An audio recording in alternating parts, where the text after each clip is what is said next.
شروع اللہ کے نام سے جو بڑا مہربان نہایت رحم فرمانے والا ہے۔ حضرت طلحہ بن عبید اللہ رضی اللہ عنہ سے روایت ہے کہ ایک بکھرے بالوں والا اعرابی رسول اللہ صلی اللہ علیہ وآلہ وسلم کے پاس آیا اور کہنے لگا، اے اللہ کے رسول، مجھے بتائیے اللہ تعالیٰ نے مجھ پر کتنی نمازیں فرض کی ہیں؟ آپ صلی اللہ علیہ وآلہ وسلم نے فرمایا 5 نمازیں، اللہ یہ کہ تو خوشی سے مزید پڑھے۔ اس نے کہا، مجھے بتائیے اللہ تعالیٰ نے مجھ پر روزے کتنے فرض کیے ہیں؟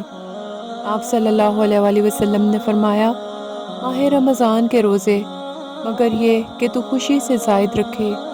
اس نے کہا، مجھے بتائیے اللہ تعالیٰ نے مجھ پر کتنی زکوٰۃ فرض کی ہے؟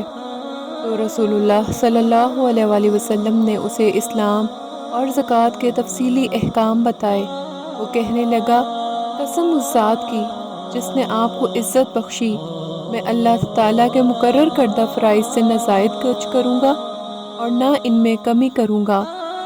رسول اللہ صلی اللہ علیہ وآلہ وسلم نے فرمایا، اگر یہ اپنی بات پر پکا رہا تو کامیاب ہو جائے گا یا جنت میں داخل ہو جائے گا۔